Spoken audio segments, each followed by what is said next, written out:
Hey guys, and welcome to this podcast, which is going to be an episode with myself and Christian, Carbs and Creps. I call him by his Instagram name because all of you will know him by his Instagram name, I imagine. But Christian's a guy that I've been sort of contacting with and sort of communicating with on Instagram for a while. We've been going back and forth since I think I was in contest prep pretty much. So years, man. We've been chatting for ages, and one of the things I really do like about Christian is that he's very honest, he's very real, and he shares a wide diversity of what he does on Instagram. So he doesn't just share like gym lifting clips, he doesn't just share food, he doesn't just share like all the normal shit that people share. He shares a wide diversity of stuff, and I think we sort of share content on a lot with regards to traveling, because we both went sort of on big trips together. In terms of us, like our big trips were both on our own. So those trips itself, like they're very difficult, and not many people do them. And I think that's why me and Christian could relate there. We had a lot of conversations when we both went away on our own. And I think a lot of people started doing it as well. I saw more people doing it and more people messaging me saying, fuck, I'm going to book a holiday on my own.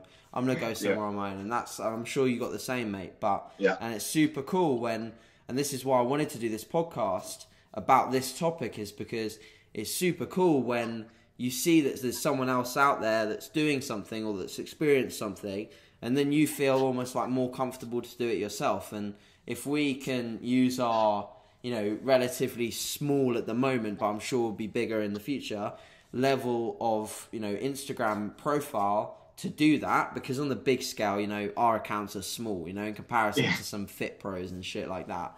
But when they get to a bigger scale, if we can influence more and more people like that, that's pretty cool. So that's why I got Christian on the podcast. So I believe that we can reach out to some people that are potentially dealing with the above topic, which is obviously eating disorder based, more so in line with just, I guess it's obviously, some people do definitely deal with EDs, but also I think within bodybuilding, people are scared to admit it, but it's more behavioral habits that are just really poor. So their eating behavior, like whether it's labeled as a disorder or not, it's not fully right. I've had phases where I'm not fully right. And I think it's important that people admit it. So I'm going to stop blabbing on anyway about Christian and about what we're going to talk about. And we're going to let sort of Christian talk a little bit. So Christian, I'd first like you to start with essentially where it all began with you in the sort of fitness and bodybuilding and dieting, and obviously having some awareness of where your food intake is at and things like that. Where did it all begin for you? Because I know that you were a completely different person to who you are right now.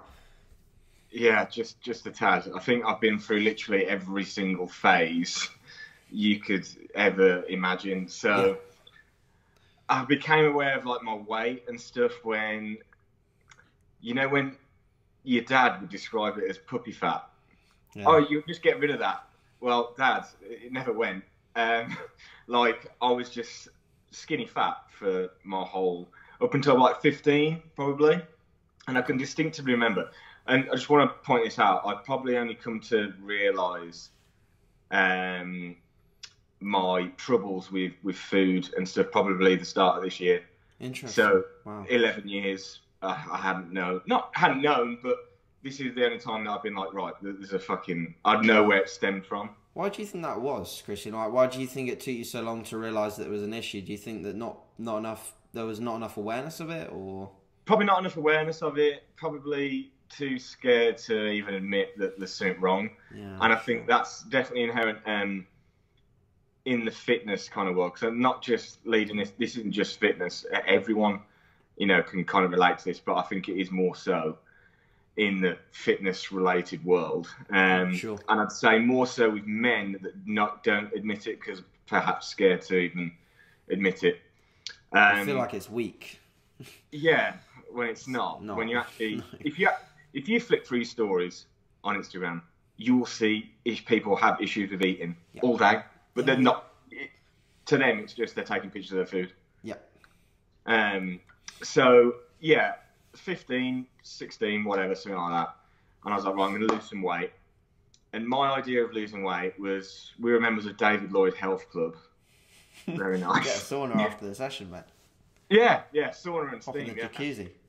Oh yeah, the jacuzzi with all the honeys. Yeah. Oh yeah. And so my regime there was sit on the bike for 2 hours and pedal. Yeah, and I was 15, 16, I had no idea about food. If you ask me what calories were, mate, what's that? You know, in a foreign language. So my idea was 1 meal a day and just load of cardio. And mate, I went like skinny. Yeah. Like I can always remember looking in the mirror at that point thinking, nah, I'm still fat. Like I'm still fat, 100%. Fuck. So I was like, yeah, more bike, more David Lloyd action. Yeah, sweat the weight off on the sauna. So yeah, that got to a point where I can remember my mom. This is it's deep, and no one really knows about this, but I'd rather just talk about it anyway. Yeah, for sure.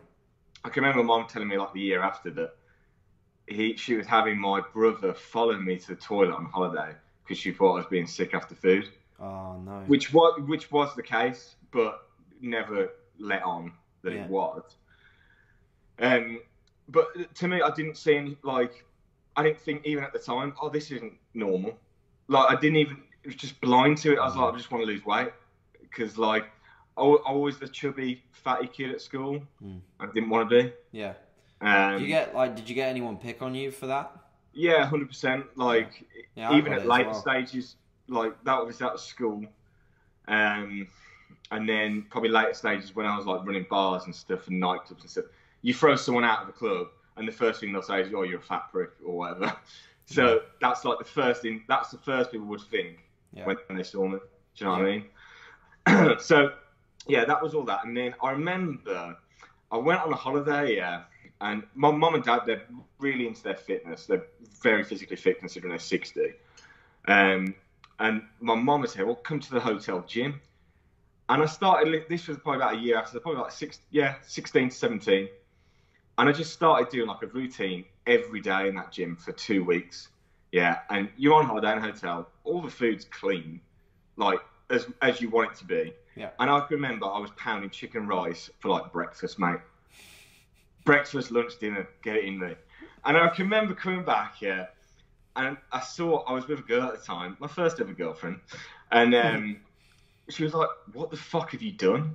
I was like, what are you on about? She's like, you look massive. Obviously I wasn't, but I just seemed to get a bit wider, you know. Sure.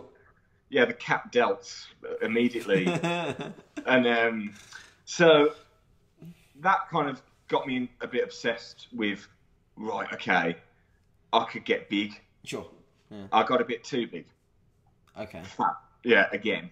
So I remember thinking, oh, why am I getting so large here? Because again, like I say, mate, calories, no idea. Didn't really track or anything like that. No, oh mate, tracking. How did you get that initial diet for sort of muscle gain then? Did you follow it out of anything else that you saw or? Yeah, bodybuilding magazines. Oh dear. And yeah, chicken and rice every day, all of your life. So very ill-educated on that. But sure. I didn't really seek any of this is what I've got to do. I knew you got to eat. And boy, I ate, mate. And when I think back to what I was actually eating, I'm like, now I know why I was so fat. So it was and not moving at all. Energy orange out the tap. Oh wow. 4, 5 bottles probably a day. Oh dear. Yeah. So and then the protein flapjacks. Yep. You know, World's I was Gym. doing them. Did you ever do weight gainers? No. Oh yes. You must have done. You must have done. Everyone did weight gainers. What was the brand? It wasn't Mutant. I really wanted Mutant Mass because I liked the name. I tried that one. Yeah. Big. I got very fat off that. Yeah, protein arms. I also had Mutant Mass with gold top milk. Oh, I see. I might hate milk, so yeah. Strictly water. My toilet trips were not fantastic on that. Yeah, fibrous. Yeah. Fibrous. Yeah. So I can remember, and then creatine. I can remember having what was that brand? BSN, Cell Mass.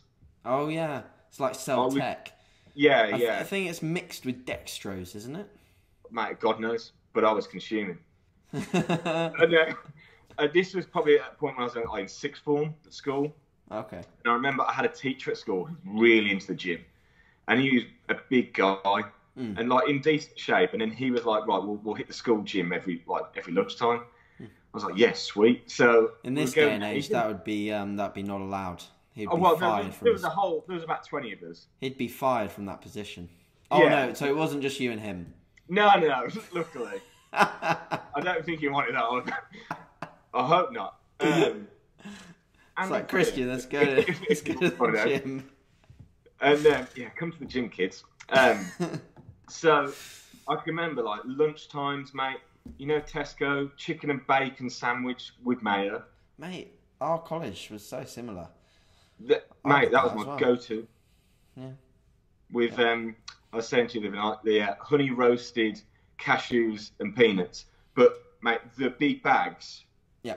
Mate, I thought, I'll have a look at what's in them. Like recently, I looked at mate, it's like 2,000 calories a bag, and I was doing them every day. With the sandwich, with the Lucozade. It's good for volume if you're dieting. Oh, great! Yeah, 2 handfuls, and you're immediately in a gaining phase. Yeah, sure. But carry on. Yeah, I mean, I didn't go as far as the nuts, mate, but I definitely went down the sandwich route. Yeah. My general nutrition sounds very similar to yours in college, funnily enough. Yeah. So you were getting big in this phase. Yeah, World's Gym. I joined there when it first opened. Interesting. Okay. Yeah, literally, like probably it was in the first year of opening, and they had those protein flapjacks, which I look at now. Didn't realise they've got about 500 calories in. Yep. And I was consuming 3 or 4. Nice. So I must have been in a huge surplus. Yes, of course. Like, and I was big, but like didn't know What did anything you get about up? training. Were you weighing yourself at this point? No. If I was, it was very rare. Okay. I get the knowledge on anything to do with bodybuilding and anything like that was kind of non-existent. Tracking, mate, was MyFitnessPal available 8 years ago? Probably not. I don't know actually. Don't know when it was launched. From 8 years ago and see what it was. It was definitely around when I was tracking, and I started tracking in 2014, so 4 years ago. So I don't know about 8, maybe not. Yeah, probably not. And like pen and paper job back then. Yeah, mate. What were macros? Yeah. Like after the gym, one of those whole rotisserie chickens from Morrison's, skin on, great. Yeah, so diet essentially, and then I started working in like bars, restaurants, nightclubs. Hours just horrific, and when you start running places, the chefs feed you every day, all night. Not with like horrible food, like you want a fillet steak, let's have it, and it was a constant eating all day and night. I wasn't going to the gym at this point. And then just kind of constantly got tired of you're a fat bastard, Again, I remember weighing myself at one point and got to 19 stone. Okay. Yeah, that's so pretty heavy. I think that's about 260 pounds, isn't it? Yeah. Something like that. Yeah, that's pretty hefty. Yeah, and when I worked out in pounds, because that's what I work everything out in now, I thought, fucking hell. I was ready for Olympia, but, Yeah, you pretty much, open class. Yeah. Not even the 212s. No. Straight sail past them. So I can remember I was working in a bar and got quite friendly with the doorman and then the owner of the bar, who they used to train together. So I was getting a bit of motivation back and thought, I'm gonna try and lose weight. So I remember I was actively watching what I ate. Sure. And would just kind of get in the same routine every day, same foods. Because the thing is with me, I've got a very addictive personality. Right. And if I like something, I like doing something, I will just keep doing it. Mm-hmm. And if I want to get good at something, I just really want to get fucking good at it. So I was like, fucking hell, I'm losing weight here. But if I think back now, I was eating a lot.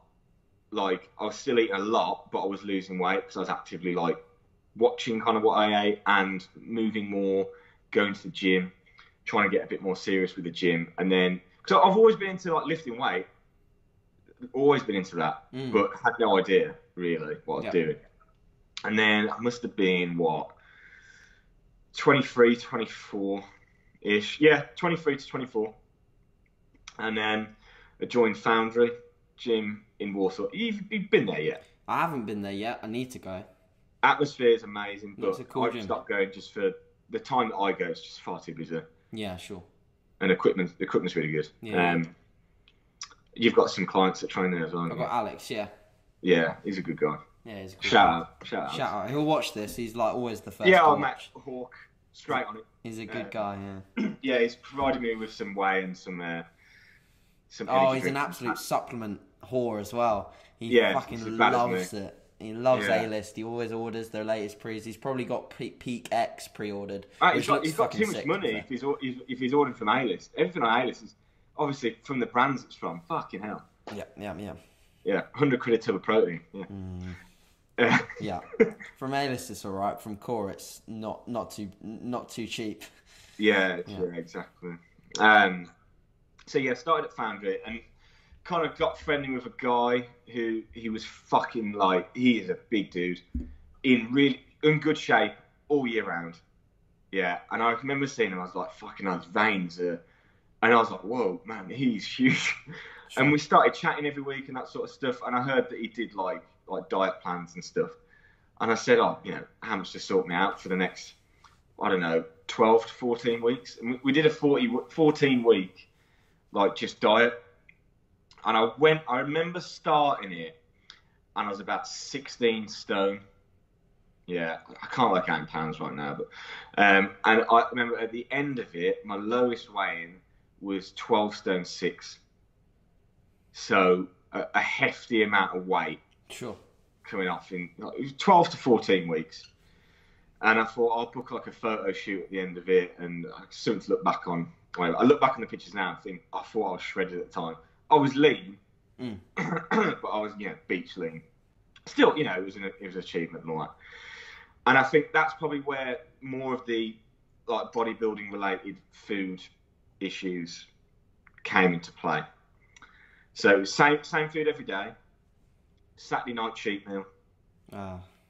That's when problems start. Yeah, because it just creates a poor relationship with that meal. Yeah, 100%. And I'm not saying to people, you can't have a cheat meal. You can't go out on Saturday night. Like, mate, if I want to go out to eat on Saturday night, I'm going out to eat. Yeah. And if I'm going to eat, I'm probably normally going to eat pretty big because I've got an appetite. It's tapping into your personality trait as well.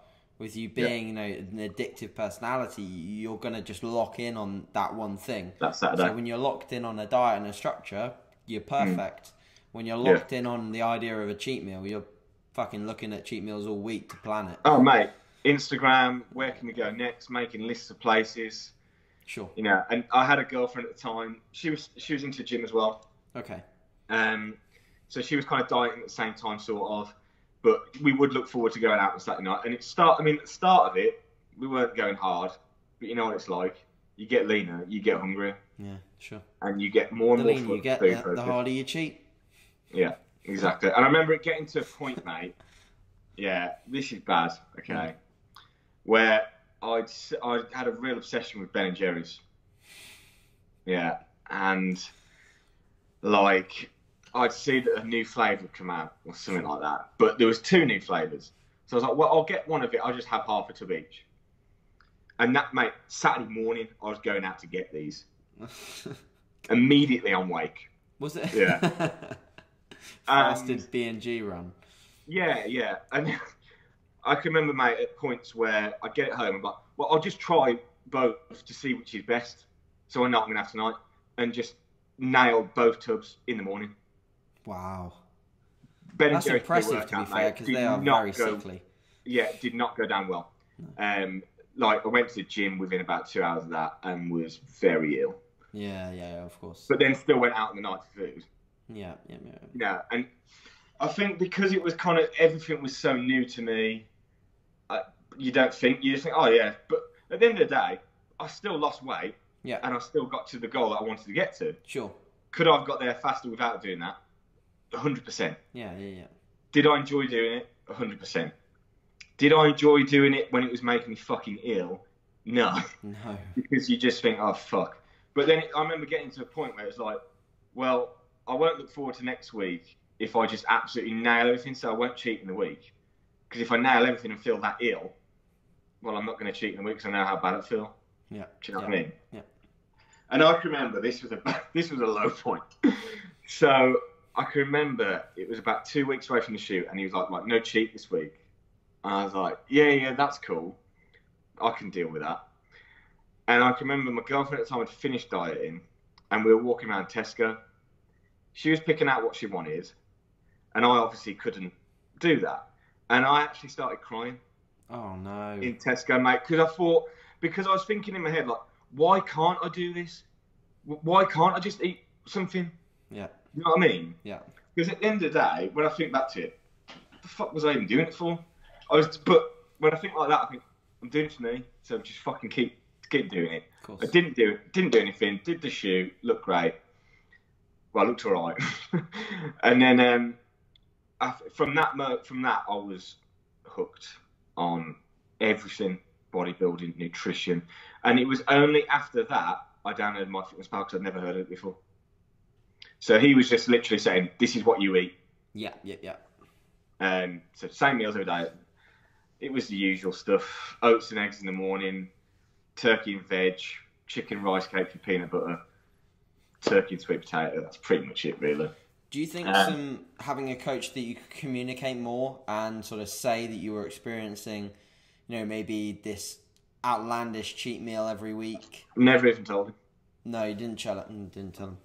No, I was seeing him every week, and he was just kind of, well, you look better than last week. Yeah, sure. Oh, I'm buzzing. Yeah, keep the cheats coming. Yeah. And then did I sort of heard about reverse dieting, that sort of stuff. Okay. So did some sort of one.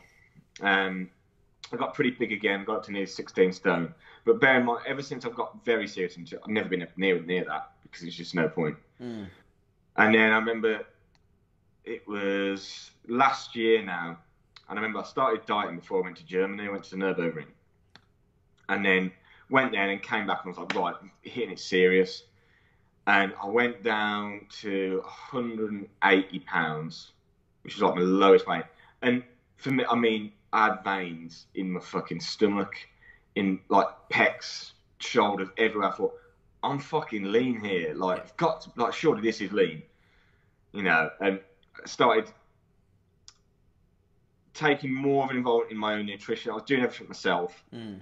And then kind of got over a bit of fear of foods by watching people's Instagrams, seeing what people eat, swapping out foods, and just When did you start logging your progress on Instagram? Within physique and training wise? About 2 years ago. Okay, so a decent amount. Immediately lost about 4,000 followers from the car days. Yeah, of course. Who wants to see a naked guy? No. I mean? Yeah. Not a lot of people. Damn, lost all the followers.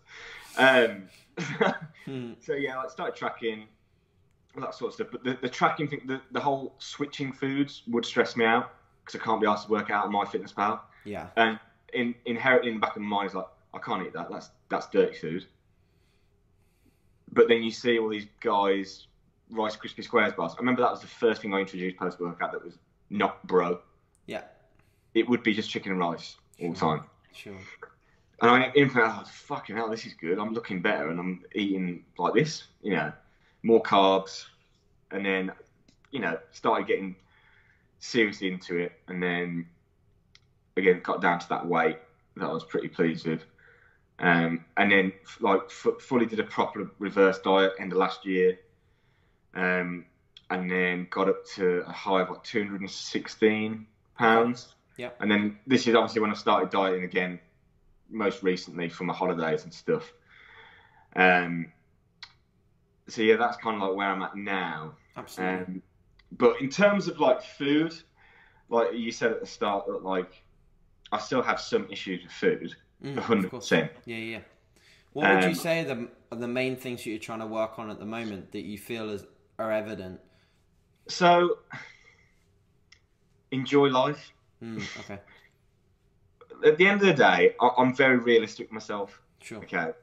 Genetically, I don't have the most amazing physique in the world. Okay. Yeah. Am I going to be a pro bodybuilder? Most likely not. Am I going to enjoy meals out with friends if I don't start fucking booking my ideas up? Probably not. Am I going to lose people over that? Probably. And like you said at the start as well, with the holidays and stuff, Miami, if I went out there with the mindset that I did that time, it's like I was eating out every night in Miami, but I was eating all day. Yeah, sure. Like my normal meals, like I'd go out in the morning, get my 10 eggs and 2 whole. Yeah, that's how I ate when I was away. I think, my opinion, I think there's a balance, right? So there's a balance between, when you go away for a trip like that, you're on your own and you wanna remain in some sort of structure, and then obviously have meals out as well and enjoy that. And there's a balance in that to play there, and I think that's fine. I think sometimes the issue is like trying to balance, having the different foods, having the new foods, and then trying to balance that with not feeling like guilty about it, or, trying to battle it with, I don't know. I know your expenditure when you went away recently was like catastrophically high. Yeah. Do you think that that's something that, and I'm not saying that work on that, I'm just saying that, do you think that in the future you'd like to be able to go on holiday and not think about energy balance the entire time? I would love to think. I would love to. At this moment in time, for this year, all 3 of my holidays this year, I couldn't have done that. Yeah, you've just been very conscious of energy balance and making sure that you don't come back super heavy. Mate, I'm thinking all the time yeah. about it, and that ain't good. No. It's not nice for a holiday to have to think like that, ideally. Yeah, but I mean, I had a question come through on Instagram. You won't mind me mentioning him, Abraham, and he said about like guilt cardio or guilt after eating food and all that sort of stuff. And I don't see it as that, because I'm clever enough to know that I can eat all that stuff and not put on a lot of weight if I fucking move a lot. Of course. Okay. Yeah. I want to enjoy that food, but I also don't want to be fat. So I don't see that as guilt cardio, because I don't feel guilty for eating food. I just fucking wouldn't eat them. Yeah, I know what you mean, man. I know what you mean. It's quite simple, like I think the fucking majority, like if you look at the advice they'll give you on Christmas Day to avoid like gaining weight, they'll say go out for a fucking walk, So like, and then you'll have the same people say, oh, well, you're not allowed to expend energy after eating crap food because that's guilt cardio or whatever. Yeah. At the end do of what the you day, fucking want to do. It's just fucking energy balance, isn't it? Right?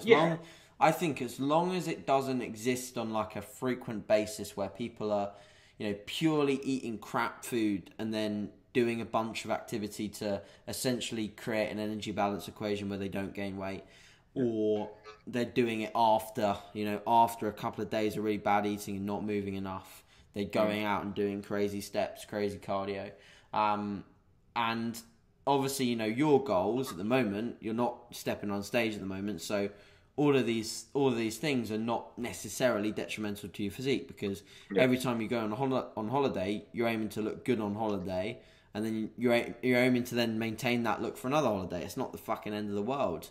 Yeah. So I think that's my opinion on that. I think that would stand for pretty much most people.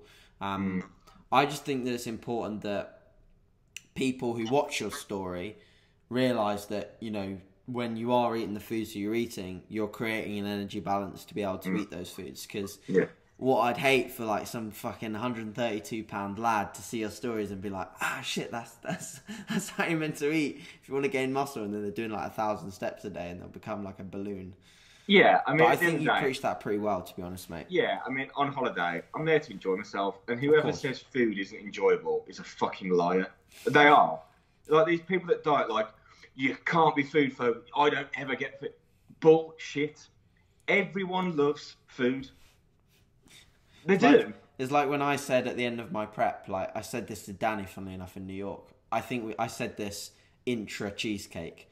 I said, I laughed and I said, I remember when I told myself that the best food in the world, or the best thing that I always look forward to the most, was oats. And I was eating this cheesecake and I was like, this shit's all over fucking oats. Like, I don't care. Mate, I don't care how good your fucking bowl of oats is. Have a good slice of cheesecake, and then you'll soon realise that 80 grams of dietary fat in one meal, consistent of chocolate and cheesecake, is way more tasty than fucking Quaker Oats. But each their own, mate. I don't get those people. I mean, food focus is part of everyone's life, not just fitness. Everyone loves food. Yeah. So don't get this whole hardcore, I don't have to eat this, I don't have to... Because it's fucking bullshit. Like, if you want to do that, that is fine, and you're happy, that is fine. Yep. You do what you want to do. Yep. But don't go preaching that other people, you can't eat that. I'd argue if they're truly happy as well, man, because... Oh, they fuck. There's a greater degree of life experience that you can get from having a variety of foods and, trying new and different things that you wouldn't be able to try before, And I have only learnt that through being the guy that, dieted for like 45 weeks and ate the same stuff every single day. And then when I was away, I was a dick and I didn't really eat much at all away from my usual bro foods. When I went away to both New York, when I went to Miami, when I went to LA for the first time, I didn't really relax at all. And yes, I enjoyed those trips, but I would say that I enjoyed the trips where I did actually switch off and just ate, just what I wanted, just ate what I wanted. And it's not... The switching off bit is the most difficult. I was looking on, I was on Train by JP earlier. And as you do. Yeah, it's class side, isn't it? The logs, I love the logs. It's class. And I was reading about Corinne, and she was saying about how she's going to be in the car most of the day. Okay. And in her head, she's thinking, I'm not expending as much. And, mate, 100% can relate. She think I've got to go here. Not so much anymore. I'm not as bad anymore, but it's still inherent, especially on holiday, because of the amount I was eating. Yeah. But when you say what are the things to work on, is just to try and completely switch off. Yeah. Because there is always part of me. I'm enjoying the food 100%, else I wouldn't fucking eat it. Yeah. But in the back of my head, I'm thinking, how many calories do you reckon's in that? Yeah. And that's not switching off. Yeah. I think there's a really good positive to being educated on calories and understanding what's in food. But I also think there's an element of, like, once you understand what's in food, there's no real going back from that. Because every time you look at a meal, you have this awareness. Yeah. And that awareness creates a response of, if I want to stay leaner, I've got to go and do some more steps after eating this. If I want to, gain weight, I've got to eat this and then probably not move so much. You know what I mean? And I know that when you push up your food, you've had phases in which your appetite has been very, very low. And that same thing applies. You've got to be aware of the different processes and how you're going to apply yourself to them.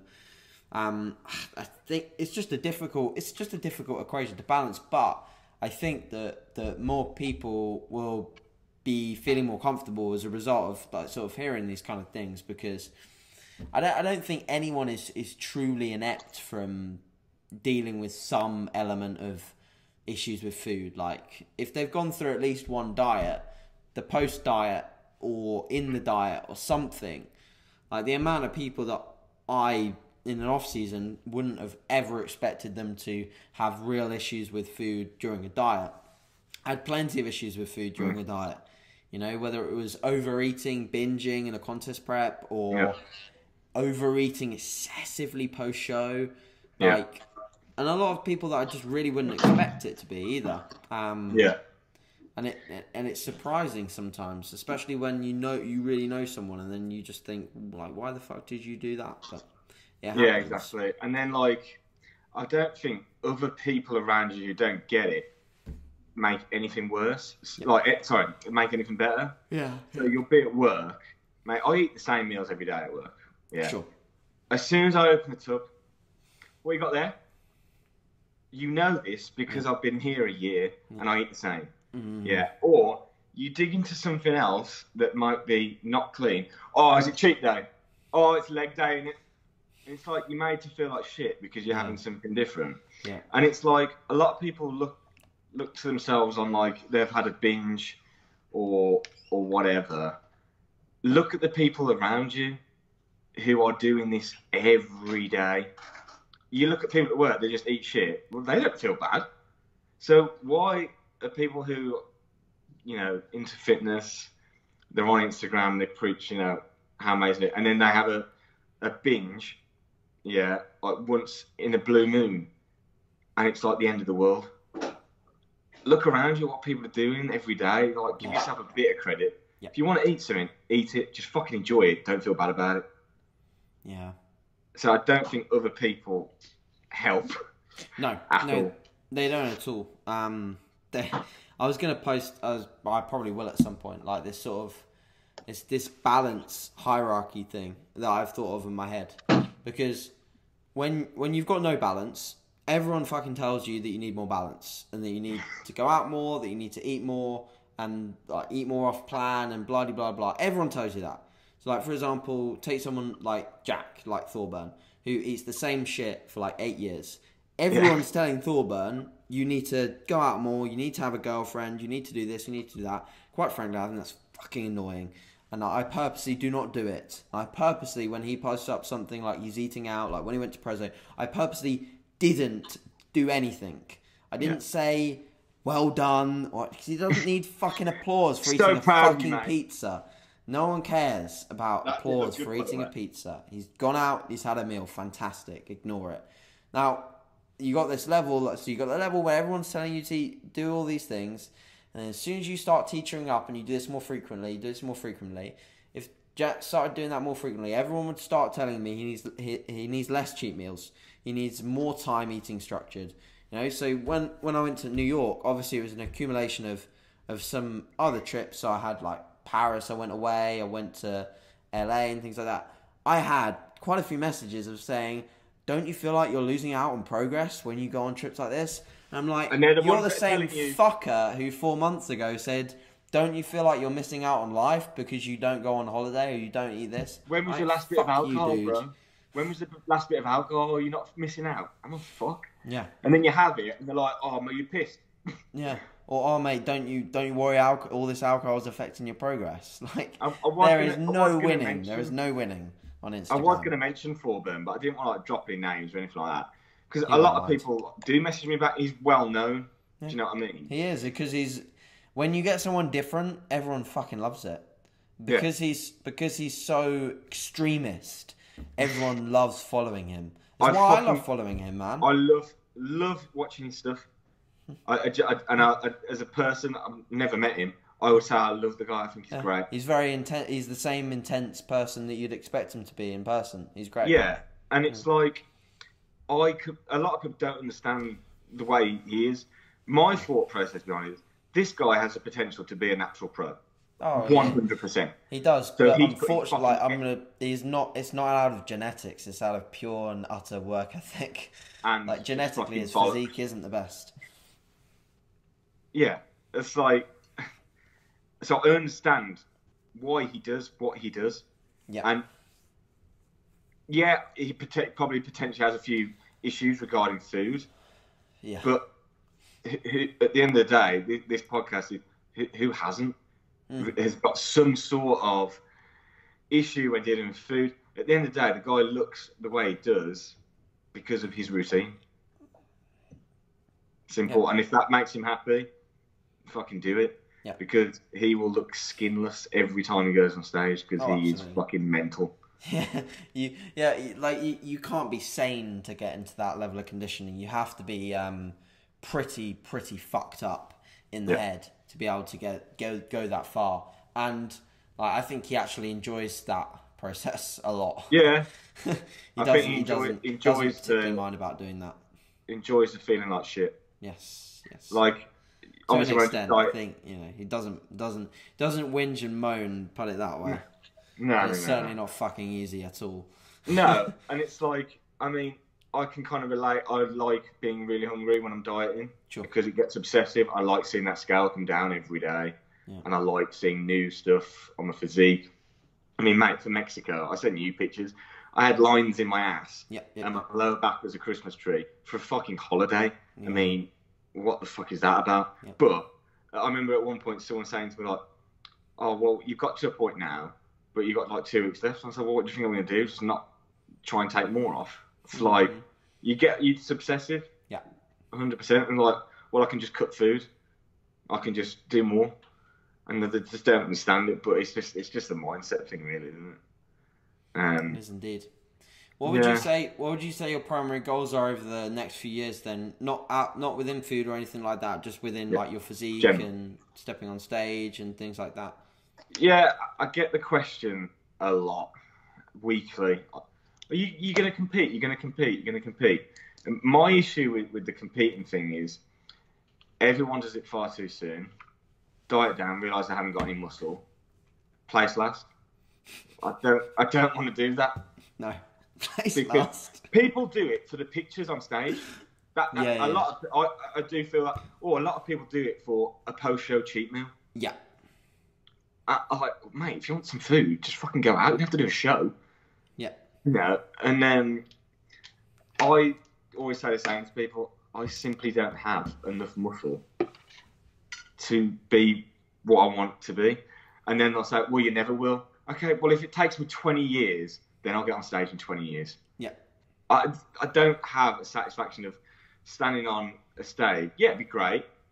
But of men looking at my physique and rating it, essentially.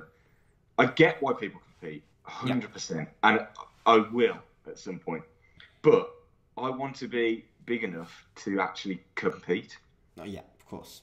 You know what I mean? So, genuinely, I love the whole process of going up and down. Of you putting on weight, you're losing weight. And I like that because not a lot of people can do it. Even the putting on weight. And to be fair, I think recently, like, having seen other people employ the strategy of pushing up, pulling down, pushing up, pulling down, like this sort of seesaw effect. Initially, I was very, very much against that. I was like, if you're gaining, just gain. Like, just keep gaining, just keep gaining. And then just hover when you get to your peak weight. I'm definitely against that previous strategy now. I think that the whole rinse and repeat, up and down, up and down, up and down, definitely works because every time people come back up, they always look better at that previous weight that they hit. And they're always stronger. Then they're always stronger, yeah. And most of the time you can retain plenty of your performance on the way down, which is like, why would you not be a bit leaner and recomp if you can maintain what you've currently got in regards to tissue and strength? So yeah, I think that's interesting for people to hear. Of course, obviously you've probably answered 1,000,001 questions with regards to competing. Yeah, but, it's just I think that's refreshing to hear. If you enjoy doing that, like that, just you don't. I enjoy going to the gym because I love going to the gym. Yeah. I enjoy eating what I eat because I love what I eat. It's perfect. But that doesn't mean I have to go on a stage. No. So many people are driven purely by the stage, you know. Yeah. But if you are, that's cool. Yeah, of course.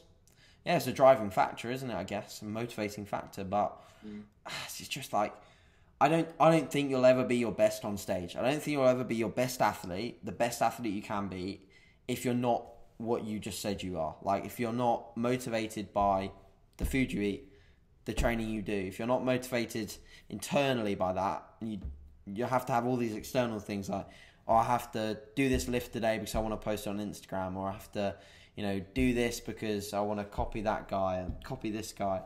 Like there's no reward for doing that. The rewards, like the ultimate reward in bodybuilding is like creating your physique and that's yours. That's no one else's. Like you're not there to impress anyone else at all.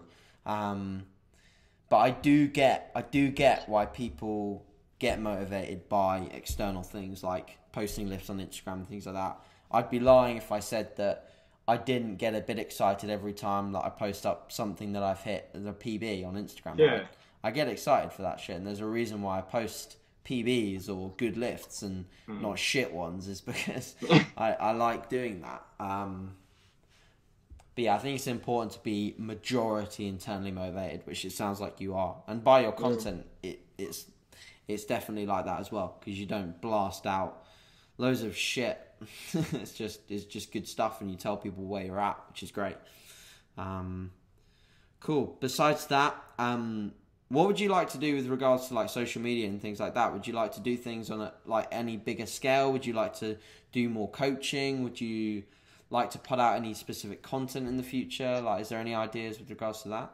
Yeah, I mean, I'm not ashamed to admit it. I fucking love social media. Yeah, like me too. Honestly, I do. Like Instagram is like a savior, and that sounds a bit sad, but it's not. I mean, my circle of friends outside of this world is very, very small. Yeah, and I like that. Okay. However, upon the virtual world, my friends are endless. Yeah, because I speak to people on there more than I speak to people in real life. Yeah, I know. And that is kind of because, Matt, I worked in bars for 6-7 years. You fucking hate people by the end of it. Because everyone's rude. Everyone's got no fucking respect. Like, I would rather not... drunk. Yeah, well, yeah. And yeah, add alcohol into that. It's just, you know... It's a shitstorm. Yeah. So I speak to the same people pretty much every day on Instagram. And they are the people that keep me sane sometimes. And yeah, sometimes I post up some stuff that might be like, oh, he's just doing it for attention, or oh, he's upset. It's because I know I'll get messages off people that care about me. Yeah, and it makes me feel better. Yeah. You know, and I would look, I do try and post more, like, not so much informative stuff, but I just try and think of the things that people want to see. And what do people want to see all the time? Food. How do you make your oats? Your client put a question up on Aiden Scanlon? Yes. He's an old client of mine. Ask AJ how he makes his oats. Oh, for fuck's sake. Bastard. But at the end of the day, people love seeing what people who are into gym eat. Yeah. Yeah, but in terms of growing it, I don't care if I've got followers or not. Like, I know that the people that do follow me like the shit I post. Of course. And if they don't like it, tell me and you just fucking block me. I don't care. You know, I'm not out to make friends, really. Like, you know, to impress anyone. This is just my life. Of course, here it is documented. Yeah.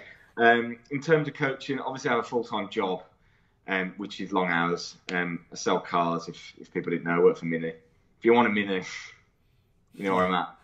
Mm-hmm. So that takes up the majority of my day. And my coaching is very just limited. Yeah, of course. 10 people max. Yeah. Yeah. And it's very... It does what it says on the tin. You want to get in shape, I'll get you in shape. Simple.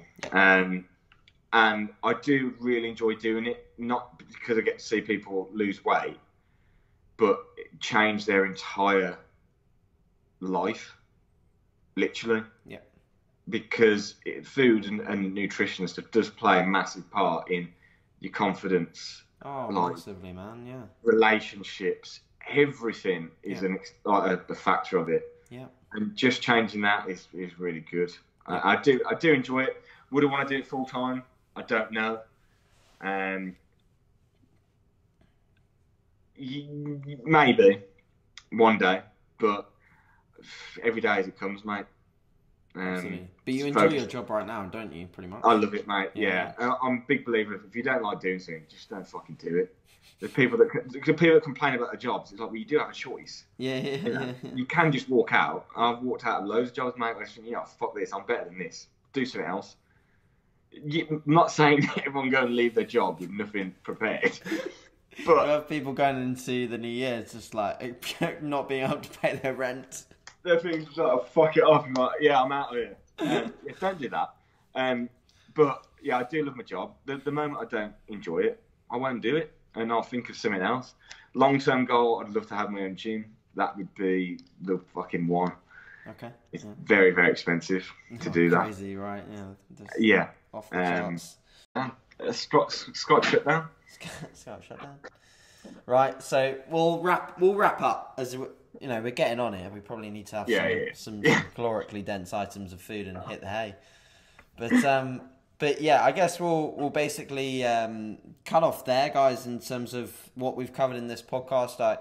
I just want to let people know that if they want to reach out to Christian, obviously he's more than welcome to take messages and people sort of asking questions or anything on Instagram if you want to reach out to Christian or ask anything.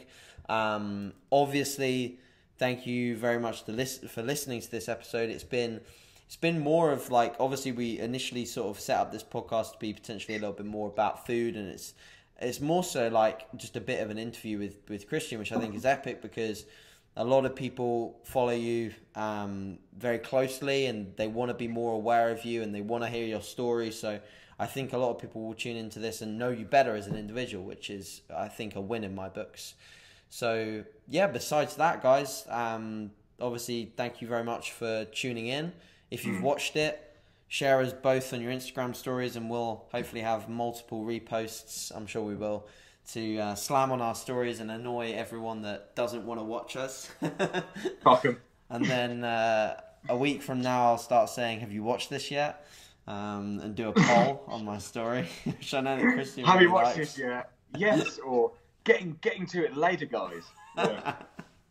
Other than that, is there anything else you wanted to say, Christian, at all? A couple little just bits to round it off, really. What I will say, there is no generic cure for these kind of things with food. No way. It's just a case of don't listen to fucking idiots on Instagram. You do what makes you happy, and you do whatever structure or routine you want to do, and if that will make you happy. But if you do think you've got a problem, always talk about it, because I think vocalising something is fucking way better than just shutting yourself off to the world, because you just don't help, because I've done both, so I know what helps. Yeah, I agree wholeheartedly on that. I think every time that I've had an issue, big or small, sharing it has usually got me better, faster, and I usually feel really good after I share it initially. Oh mate, weight lifted. Oh 100%. yeah. It's like, oh. So it so is. I totally agree with that. Very, very, very right. Cool. So we'll cap it there. It's about 10 p.m. For us, that's fairly late. For some people, that's just getting started. Mate, strength assault tomorrow, legs. I need to be fresh. Ooh, nice. I've got pull tomorrow. Big pull. Are you actually training at the gym you've joined, or? What's that? Are you actually training at the gym you first joined when you moved to Birmingham? Oh, correct. I'm actually making use of the year membership that I purchased. Yeah. Yeah. I actually really like it down there, mate. You know what it is? Is it takes you a while to make a gym feel like home. Yeah. And because there was so much going on when I moved here, and I was basically, I'd just met Danny. I'd moved, 2.5 hours away from my main family, and yeah, it's just there was so much going on that the gym structure, I was just like, fuck, where do I train? What do I do? And it's hard when you've got the best gyms ever around you as well. Yeah, I'm pretty fucking lucky to be here. I found another one, Matt, what's his surname? Ratcliffe? I think it is. Yeah, Matt Ratcliffe, yeah. Legend. Love that went guy. to Coliseum Gym. Have you ever been there? No, never even heard of it, It's mate. in Aston. Yeah, never even heard of it. As soon as you put it up, I fucking researched it. So did I. Why the fuck haven't we heard of that? Because it's got loads of cool kit in there. Yeah, it's got loads of good stuff, but if we go there now, he might be still performing his sets, so that time of attention. Oh, yeah. Yes. He'll probably be on his first set of lying hamstring curl. He's still in the first eccentric phase. Fucking that guy. I love that guy. Yeah, no, he does really control his reps. Fucking yeah. I put mine up. It looks like I've put it in fucking fast forward. That's a benefit of filming yourself, though, to be fair. But yeah, maybe we'll have to go down there at some point. Yeah. Check it out. And we definitely need a session at some point, mate. Yeah. But yeah, other than that, podcast wrapped up. Thanks for listening, guys, and I'll speak to you whenever I next do another podcast. That's the usual way that you'll probably hear from me next. All right, in a bit. Bye. Peace.